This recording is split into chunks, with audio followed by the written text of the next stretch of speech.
அனைவருக்கும் வணக்கம்.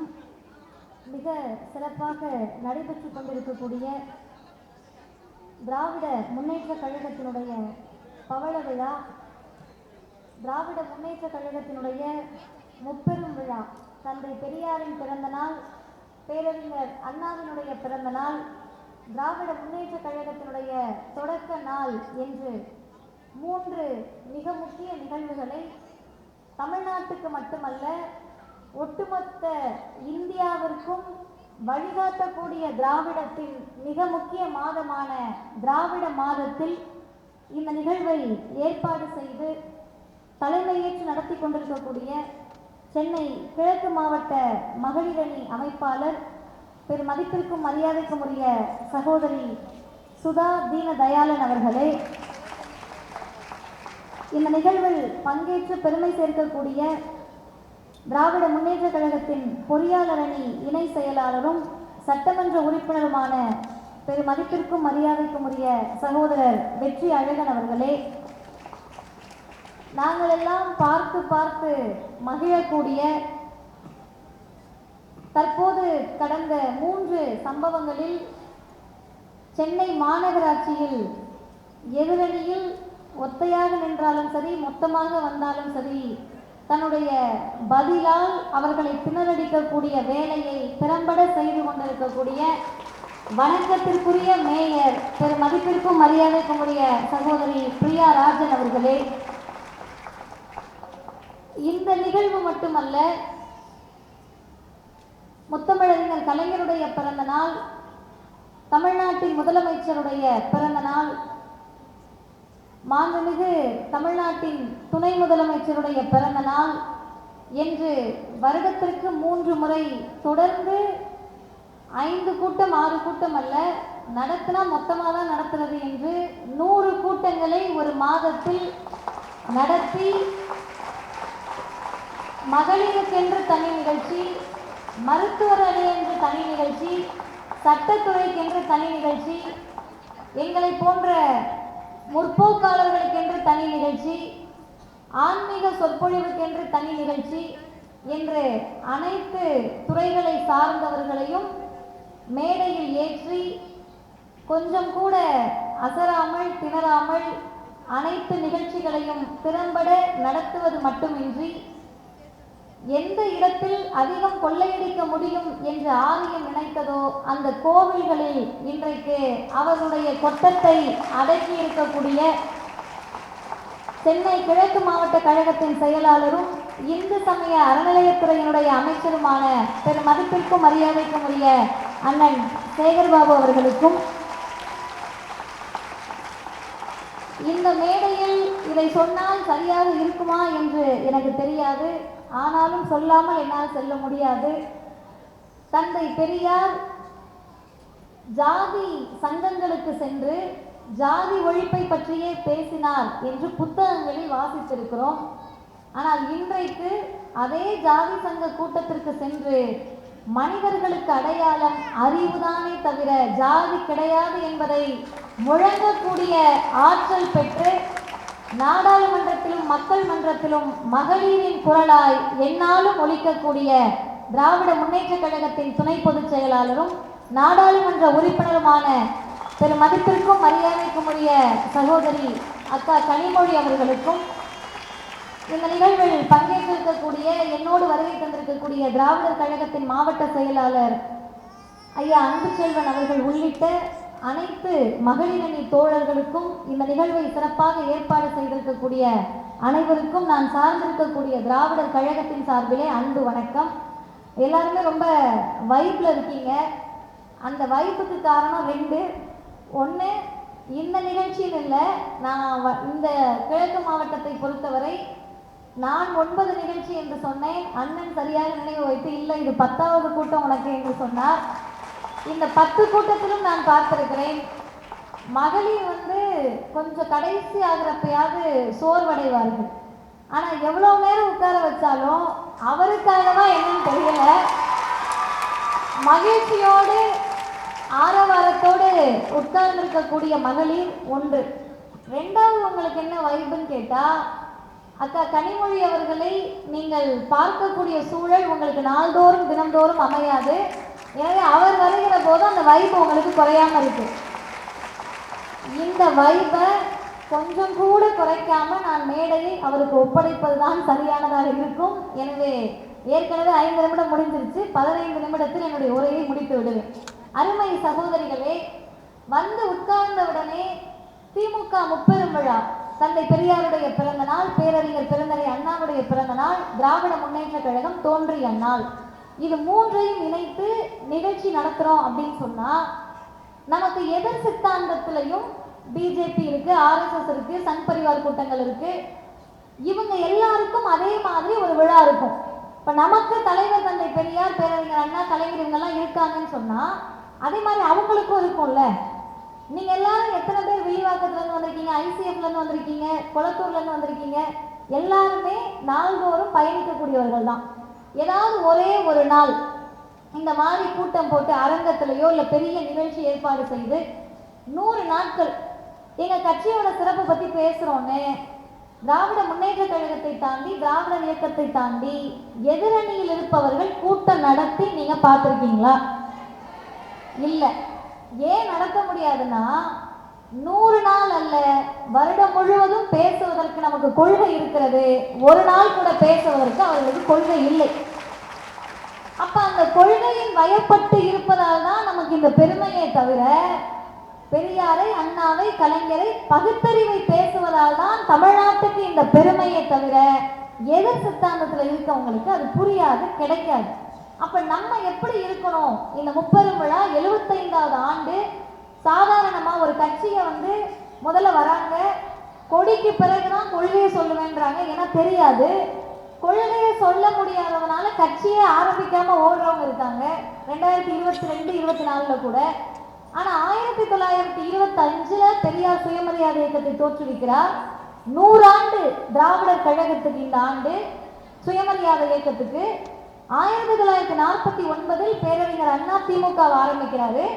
அதுக்கு 75 வருஷம் அப்படின்னு சொன்னா தாய் கழகமும் உயிர்ப்போடு இருக்கிறது, திமுகவும் உயிர்ப்போடு இருக்கிறது என்று சொன்னால் என்ன காரணம்?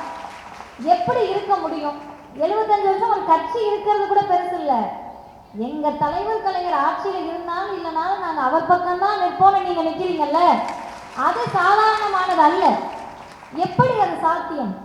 ஏன் இந்த இயக்கத்துக்கு அது சாத்தியப்பட்டுச்சுன்னு சொன்னா, நான் நிகழ்ச்சிக்கு வந்தப்பவே நான் தான் லேட்டாக வரேன்னு நினச்சிட்டு அவசர அவசரமாக வந்தேன். இன்றைக்கு சென்னை கிறிஸ்தவ கல்லூரியில் நிகழ்ச்சியை முடித்து விட்டு அப்படியே வந்தேன். ஒரு 7 மணி 7:15 உட்கார்ந்துருக்கிறப்ப ஒரு சகோதரி கிட்ட பேசிகிட்டு இருந்தேன். அவங்க என்கிட்ட என்னம்மா பண்ணுறீங்க எல்லாம் கேட்டுட்டு இருந்தாங்க. நான் டிவிலலாம் உங்களை பார்த்துருக்கேன்னு பேசிகிட்டு இருந்தாங்க. பேசிக்கிட்டு இருக்கப்ப அவங்க சொன்ன 2 செய்தி எனக்கு ஆச்சரியப்படுத்தி, இதுதான் இந்த கட்சியும் இந்த இயக்கமும் நிற்பதற்கு காரணம் என்பதை நான் தனிப்பட்ட முறையில் உணர்ந்தேன். அவங்க என்ன சொன்னாங்கன்னா, அவங்க பிஎல் முடிச்சிருக்காங்க, அதுவே எனக்கு அதிர்ச்சி. அவங்க வழக்கறிஞர், ஆனால் அவங்க பயிற்சி பெறல, பதிவு பண்ணியிருக்காங்க. அவங்க அக்கா தங்கச்சி எல்லாம் டாக்டரு, டென்டிஸ்ட்டு, ஆண் சகோதரர்கள் எல்லாம் இன்ஜினியர், 6 பெண் பிள்ளைகள், ஒரு ஆண் பிள்ளை. எப்படி நினச்சி பாருங்க, 6 பேர் பொண்ணு, 5 பேர் பொம்பளை பிள்ளைய பெற்றாலே ஆண்டி ஆயிடுவாங்கன்னு சும்மா சொல்லி வச்சிருக்காங்க. ஆனால் இப்போ என்னன்னு கேட்டால் 5 இல்லை 10 பொம்பளை பிள்ளை உங்கள் வீட்டில் இருந்தாலும் புதுமை பெண் திட்டம் தரோம், கலைஞர் மகளிர் உரிமை தொகை தரோம், எல்லாம் தரோம்னு சொல்லக்கூடிய நிலைமைக்கு நம்ம வந்துட்டோம். ஆனால் அன்றைக்கு நிலைமை அப்படி இல்லை. 60 வருஷம் 70 வருஷத்துக்கு முன்னாடி. சரி, இவ்வளோதான் சொல்கிறீங்களே, உங்கள் அப்பா என்ன வேலை பார்த்தாருன்னு கேட்டால் எங்கள் அப்பா டெய்லர் அப்படின்னாங்க. தந்தை சாதாரண தையல்காரர், 6 பெண் பிள்ளைகளையும் நன்றாக படிக்க வைத்திருக்கிறார், ஆண் பிள்ளையையும் படிக்க வைத்திருக்கிறார், வெளிநாடுகளுக்கெல்லாம் பயணம் செய்கிறார்கள். அதையெல்லாம் விட மகிழ்ச்சி, அவர் தன்னுடைய 23 வயதிலேயே மாமன்ற உறுப்பினராக மாறிய சகோதரி தாவூத் அவர்களை பற்றி தான் நான் சொல்லி கொண்டிருக்கிறேன். இது என்ன, எப்படி நடக்கும்? பீகாரில், குஜராத்தில், உத்தரப்பிரதேசத்தில் போய் நீங்கள் தான் கேட்ட முடியுமா? வட இந்தியாவில் போய் நீங்கள் உட்காந்துக்கிட்டு யார் பக்கத்துலேயாவது உட்காந்து, அக்கா உங்கள் வீட்டில் எத்தனை பேர்? எங்கள் வீட்டில் 6 பொம்பளை பிள்ளை, என்னக்கா பண்ணுறாங்க? எப்படிமா 6 பொம்பளை பிள்ளைய பிஜேபி கவர்மெண்ட் நடக்கிற ஊரில் படிக்க வைக்க முடியும்? சாப்பாட்டுக்கே வழி இருக்காது, எப்படி நாங்கள் படிக்க வைக்கிறது? அப்படி எத்தனை கேள்வி வரும். இப்போ நான் உங்ககிட்ட கேட்டேன், எப்படி இதெல்லாம் தமிழ்நாட்டில் தானே இது நடக்கும் அப்படின்னு. அதுக்கு அவங்க டக்குன்னு பதில் சொல்றாங்க, எங்க அப்பா கட்சிக்காரு, நாங்க அப்ப இருந்தே திமுக காரங்க அப்படின்னு சொல்றாங்க. இந்த உணர்வுக்கு அடிப்படை காரணம் என்ன அப்படின்னு சொன்னா, நலத்திட்ட உதவிகளோ உங்களோடு வந்து அமைச்சர் பேசுவதோ நிற்பதோ இதெல்லாம் இல்லை. இதெல்லாம் ரெண்டாவது. முதல் விஷயம் என்னன்னா, பெண்களுக்காக ஒரு இயக்கத்தில் இடம் இருக்கிறது, பாதுகாப்பு இருக்கிறது, தன்னம்பிக்கை இருக்கிறது சொன்னது திராவிடர் இயக்கம் தான். நீங்க வாங்க உங்களை சேர்த்து முன்னேறலாம் என்று சொன்ன இயக்கம் இது. அதற்கு வரலாற்று நிறைய குறிப்புகள் இருக்கு. ஆனா குறிப்பாக அண்ணாவை பொறுத்தவரை எந்த இடத்தில் அண்ணாவை நாம் அண்ணாந்து பார்க்கணும்னு சொன்னா, கட்சிக்கு எல்லாரும் ஆள் கூப்பிடுவாங்க, இயக்கத்துக்கு ஆள் கூப்பிடுவாங்க. பேரறிஞர் அண்ணா இயக்கத்திற்கும் கட்சிக்கும் ஆட்களை எப்படி கூப்பிடுறாருன்னு சொன்னா, தோழர்களே வாங்கன்னு கூப்பிடல, தம்பிகளே வாங்கன்னு கூப்பிடல. அண்ணா எழுதிய கட்டுரைகள் தான் தம்பிக்கு. ஆனால் அண்ணா எப்படி கூப்பிடுறாருன்னா, வீரர்கள் தேவை, கடமையாற்றும் வீரர்கள் தேவை என்று பேரறிஞர் அண்ணா கூப்பிடுறாரு. அதுக்கு அடுத்து ரொம்ப ரொம்ப முக்கியமானது, அஞ்சா நெஞ்சம், ஆரியத்திற்கு அடிபணியாத வீரர்கள் தேவை என்று பேரறிஞர் அண்ணா திராவிடர்களை பார்த்து அழைக்கிறார். இந்த இரண்டு இடத்திலையுமே 2 வருடம் தான் அண்ணா ஆட்சியில் இருந்தார். 2 வருஷத்துல முடிச்சுட்டு போகிறப்ப அண்ணா அவங்க சொல்லிட்டு போனாரு, நான் இது யார் வேணா இன்னும் ஆட்சிக்கு வந்துக்கலாம், ஏன்னா அரசியல் என்பது எப்ப என்ன நடக்கும்னு தெரியாது. நீங்கள் யார் ஆட்சிக்கு வந்தாலும் சரி, நான் கொண்டு வந்த தாய் நாட்டிற்கு தமிழ்நாடு என்ற பெயரையும் சுயமரியாதை திருமண சட்டத்தையும் இருமொழி கொள்கையிலும் கை வைத்தால் தமிழ்நாட்டு மக்கள் எதிர்ப்பார்கள் என்ற அச்சம் உங்களுக்கு இருக்கின்ற வரை அண்ணாதான் தமிழ்நாட்டை ஆள்கிறேன். அந்த கணக்குப்படி பார்த்தா அதிமுக ஆட்சிக்கு வந்திருக்கலாம், அம்மையார் ஜெயலலிதா வந்திருக்கலாம், அதுக்கடுத்து தடிக்கு விழுந்து யாராவது வந்திருக்கலாம். யார் வந்தாலும் இன்றைக்கு வரை இது மூன்றையும் தொட்டு பார்க்கக்கூடிய துணிச்சல் யாருக்கும் வராததன் விளைவு அண்ணாதான் இந்த மண்ணை ஆள்கிறார். அதற்கு அடுத்து முத்தமிழறிஞர் கலைஞர். கலைஞரை பற்றி பேசுகிற போது இந்த கட்சியை கலைஞர் எப்படி நடத்துகிறார் அப்படின்னு பார்த்தா, தோழர்னு எல்லாம் சொல்லுவோம். ஒருத்தர் வந்து என்கிட்ட ஒரு கல்லூரியில் ஒரு பேராசிரியர் கேட்டாரு, உங்களை நான் தோழர்னு கூப்பிடலாமா, ஏன்னா நீங்க பெண் இல்லையா, தோழின்லாம் கூப்பிடணும்னாரு. நான் சொன்னேன், பேராசிரியர்களுக்கு வந்த சோதனை இது என்று நினைத்து கொண்டு, தோழர் என்றால் அது பொதுவான சொல், ஆண் பெண் எல்லாரையும் குறிக்கும். ஏன் டவுட் வருதுன்னா, எங்களை மரியாதையா பேசினதே இல்லைல்ல, இருளெல்லாம் போட்டு எங்களை சொன்னதே கிடையாதுல்ல, அதனால சந்தேகம் வருது. ஆசிரியர் அப்படின்னா அது ஆண், ஆசிரியை பெண், தலைமை ஆசிரியர் ஆண், தலைமை ஆசிரியை பெண், வேலைக்காரர் ஆண், வேலைக்காரி பெண், அதெல்லாம் கிடையாது. இருவிகுதி ஆணை நீங்க சொல்லணும்னா வேலைக்காரன் வேலைக்காரி தான். தலைமை ஆசிரியர் அப்படின்னா அவங்க ஆசிரியர்னு தானே சொல்லணும். இருவிகுதி அனைத்து மனிதர்களுக்கும் பொதுவான விகுதி, மரியாதைக்கு உரியவர்கள் தான் பெண்களும் என்பதை சொன்ன இயக்கம் திராவிடர் இயக்கம். ஐயா பெரியார் என்ன பண்றாருன்னா, பொது உடைமை இயக்கத்தினுடைய ரஷ்யா அந்த நாடுகள் எல்லாம் தோழர் என்ற அந்த காம்ரேட் என்ற வார்த்தையை இங்கே அறிமுகப்படுத்தி தோழர் என்ன எல்லாத்தையும் கூப்பிடணுன்றார். அதுக்கடுத்து அண்ணா இன்னும் கொள்கை உறவோடு உங்களை நெருங்குவதற்காக, உங்களோடு நெருங்குவதற்காக தம்பி, என்னுடைய கூட பிறந்த சகோதரன் நீ அப்படின்னு சொல்றாரு. அதுக்கடுத்து கலைஞர் வராரு. எப்பவுமே அப்பா அம்மாவை விட குழந்தைகள் கொஞ்சம் வேகமா இருக்கும், அது இயல்பு. அப்பா அம்மாவுக்கு இன்னைக்கு வரைக்குமே இந்த ஜெனரேஷன்ல கூட உங்களுக்கு தெரியாததை உங்கள் பிள்ளைகள் எங்களிடம் வந்து கற்றுக்கொள்வீர்கள். அப்ப கலைஞர் என்ன பண்றாருன்னா, ஐயா தோழன்றாரு, அண்ணா தம்பின்றாரு. சமூகத்தை பார்க்கிறார், எல்லா இடத்துலையும் ஜாதி இருக்கு, நீ மேல நீ கீழேன்றாங்க, பக்கத்துல உட்கார்ந்தாலுமே ஒயிட் கிராஸ் இருக்கா இல்லாம இருக்கா, நீயா நானான்னு பாக்குறாங்க. இப்ப நம்ம தான் இதை மாற்றணும்னு சொன்னா, செயலில் மாற்றுவதற்கு முன்னால் சொல்லில் மாற்ற வேண்டும் என்று சொல்லி, மேல் பிறப்பு கீழ்பிறப்பு ஒண்ணு கிடையாது, நாம் அனைவரும் உடன்பிறப்பு என்று ஜாதிய ஆதிக்கத்தை ஒழித்து சொற்களை கலைஞர் அறிமுகப்படுத்துகிறார். அதனுடைய விளைவுதான் இங்க இருக்கக்கூடிய பெண்கள் உடன்பிறப்புல பாலின பேதம் இல்லை, உடன்பிறப்பே அப்படின்னு சொன்னா பெண்களும் தான் அதில் அடங்குவார்கள். அப்ப ஜாதியை ஒழித்தது மட்டுமல்ல, பாலின பேதத்தையும் ஒழித்த சொல் உடன்பிறப்பே என்பது. அந்த பிணைப்பு தான் இந்த கட்சியை இத்தனை ஆண்டு காலமாக அப்படியே வைத்திருக்கிறது. சரி, என்ன செஞ்சாரு கலைஞர்? இந்த கட்சி இப்படியே இருக்குன்னா அதுக்கு என்ன செஞ்சாரு கலைஞர்னா, நான் எப்போதும் நினைத்து நினைத்து பார்ப்பது, ஓட்டுக்காக ஒரு முதலமைச்சர் என்னனாலும் பண்ணலாம், அடுத்த வருஷம் ஆட்சியை பிடிக்கணும், அடுத்த தடவை என்னனாலும் பண்ணலாம். ஆனால் கலைஞர் செய்த ஒரு 2 விஷயம் ஆட்சிக்கு வர முடியாதுன்னு தெரிஞ்சு பண்ண விஷயம். இதெல்லாம் பண்ணா ஆண்களே திமுக இருக்கவங்களே ஓட்டு போடுவாங்களான்னு தெரியாது. அந்த அளவிற்கு சிக்கலான காரியத்தை ஒரே ஒரு கையெழுத்துல பண்றாரு. என்னன்னு கேட்டா, நம்மளெல்லாம் வந்து சுமையா தான் பார்த்தாங்க. இன்னைக்கு நம்மளை சுமையா பார்க்கக்கூடிய குடும்பங்கள்லாம் இருக்கு. நம்ம யாரானாலும் இருக்கலாம், பெரிய படிப்பெல்லாம் படிச்சிருப்போம். இப்போ மதிவதனி அப்படின்னா மதிவதனிக்கு கல்யாணம் பண்ணி கொடுக்குற வரைக்கும் எங்க அம்மாவே என்னை சுமையா நினைக்கலனாலும் பக்கத்து வீட்டில் இருக்கிற 4 CCTV கேமரா என்னை சுமையா தான் நினைப்பாங்க. உங்க பிள்ளை என்ன பண்ணுச்சு தெரியுமா, எங்க போனது தெரியுமா, எங்க வந்துச்சு தெரியுமான்னு. இப்போ நம்மளை சுமையா நினைக்கிறப்ப சுமை தாங்கியா நம்ம நினைச்சாங்க. ஒண்ணு நீ சுமையா இருக்கணும், இல்லை அந்த குடும்பத்தோட சுமையை தாங்கணும். இப்படி நினைச்சப்ப வரலாற்றில் ஒரே ஒரு இயக்கமும் ஒரு தலைவர் மட்டும்தான் நம்மை சுமையாக நினைக்காமல், சுமை தாங்கியாக நினைக்காமல், செல்வங்களாக வளங்களாக நினைத்தவர்கள் தந்தை பெரியாரும் முத்தமிழறிஞர் டாக்டர் கலைஞர். இன்னும் என்ன அப்படி பண்ணிட்டாரு? எதிரில் இருக்க எல்லாரும் கடவுள் நம்பிக்கையாளர்கள், நாங்கள் நாத்திகர்கள். ஆனால் இந்த தமிழ்நாடு இப்படியே இருப்பதற்கு காரணம், எதிரில் இருக்கக்கூடிய புர்கா அணிந்த இஸ்லாமியரும், மேடையில் குங்குமத்தோடு இருக்கக்கூடியவரும், கருப்பு சட்டையோடு மதிவதனியும் ஒரே இடத்தில் அமர்ந்து கொள்கை பேச முடியும் என்பதால் தான் இது தமிழ்நாடு. எனவே நாம கருத்தை சொல்லலாம். கடவுள் நம்பிக்கையாளர்கள் என்ன இருப்பீங்க?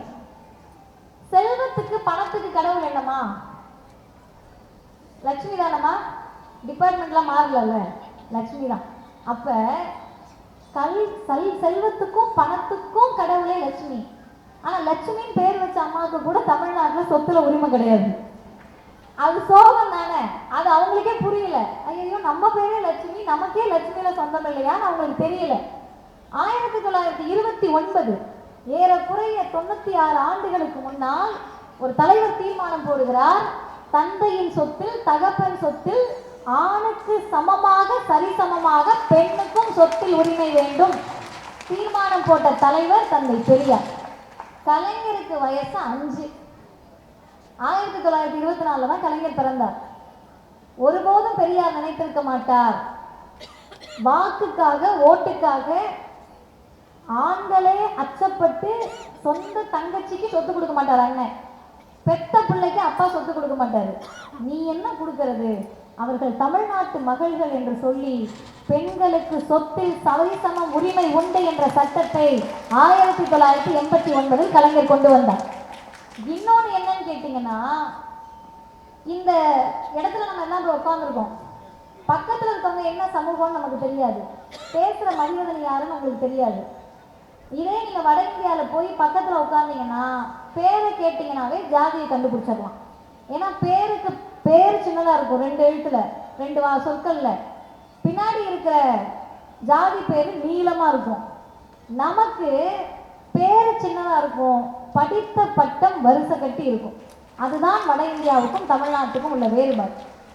அப்போ பெரியார் சொல்கிறாரு, டக்கு டக்குன்னு அழகாக குளிச்சுக்கிறீங்க, முழுகிக்கிறீங்க, நெத்திலெல்லாம் பட்டையை போட்டுட்டு டக்குன்னு கோவிலுக்கு வேகமாக போகிறீங்க, போயிட்டு கோவிலுக்குள்ளே தானே போகணும், எதுக்கு டக்குன்னு வெளியே நின்னுற அப்படின்னு பெரியார் கேட்குறார். கிளம்பி போகிறது கோவிலுக்கு தானே, ஏன் உள்ளே போக மாட்டேன்? இப்போ கோவிலுக்குள் கடவுள் நம்பிக்கையாளர்களை கூட்டி செல்ல வேண்டும் என்று சொன்னவர் கடவுள் இல்லை என்று சொன்ன தந்தை பெரியார் தான். சரி, கோவிலுக்குள்ளே போயிட்டோம்.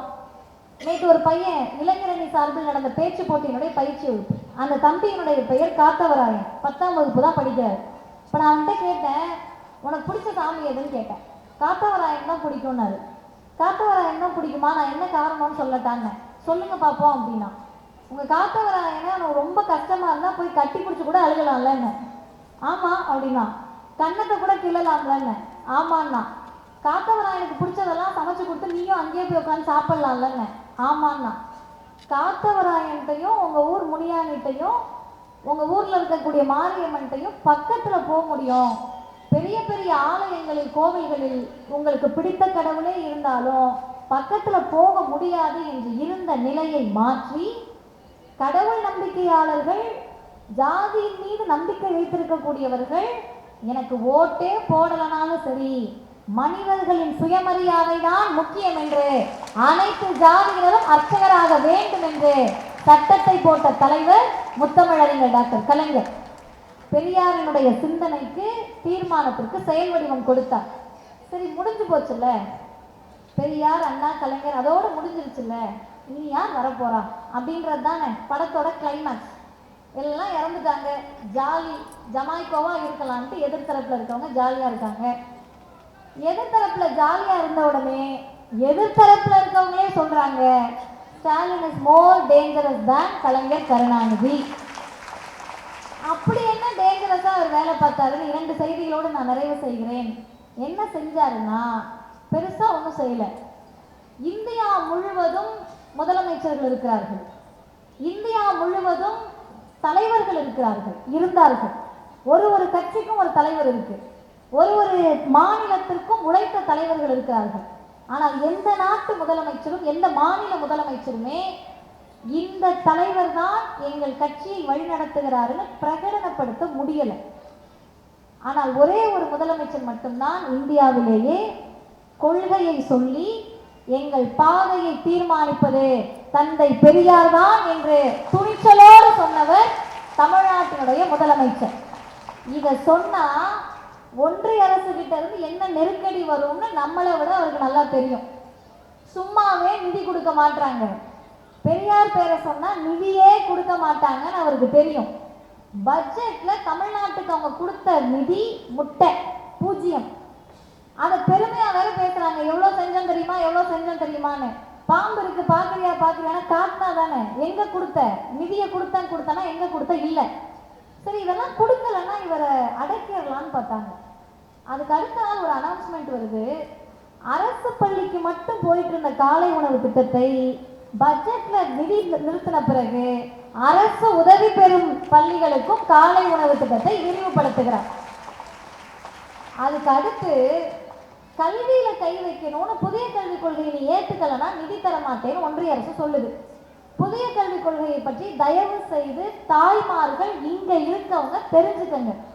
உங்க பிள்ளைங்களுடைய வாழ்க்கையை, கல்வியை நாசமாக்கக்கூடிய கல்வி முறைதான் புதிய கல்விக் கொள்கை.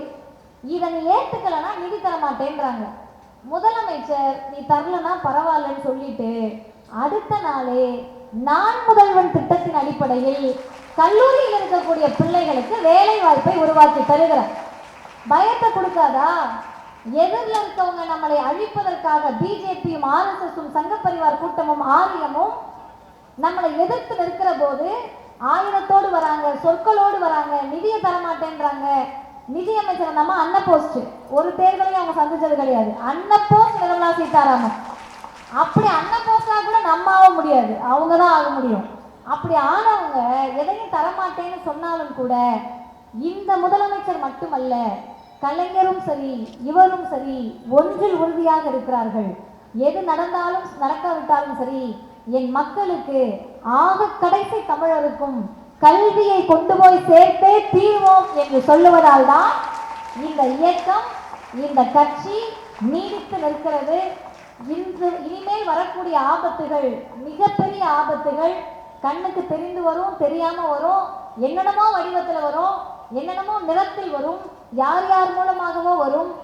எந்த நிறத்தில் வந்தாலும் சரி, யார் மூலமாக வந்தாலும் சரி, எத்தனை பேரோடு சேர்ந்து வந்தாலும் சரி, தமிழ்நாடு தனித்து நிற்கக்கூடிய மாநிலமாக என்றும் நிற்கும்.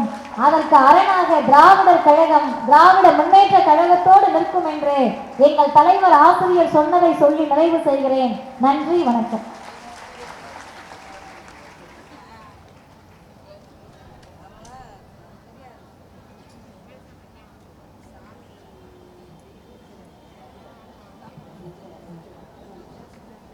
இப்பொழுது நமது கழக துணை பொதுச்செயலாளர் அக்கா கனிமொழி அவர்கள் இப்போது உரையாற்றுவார்.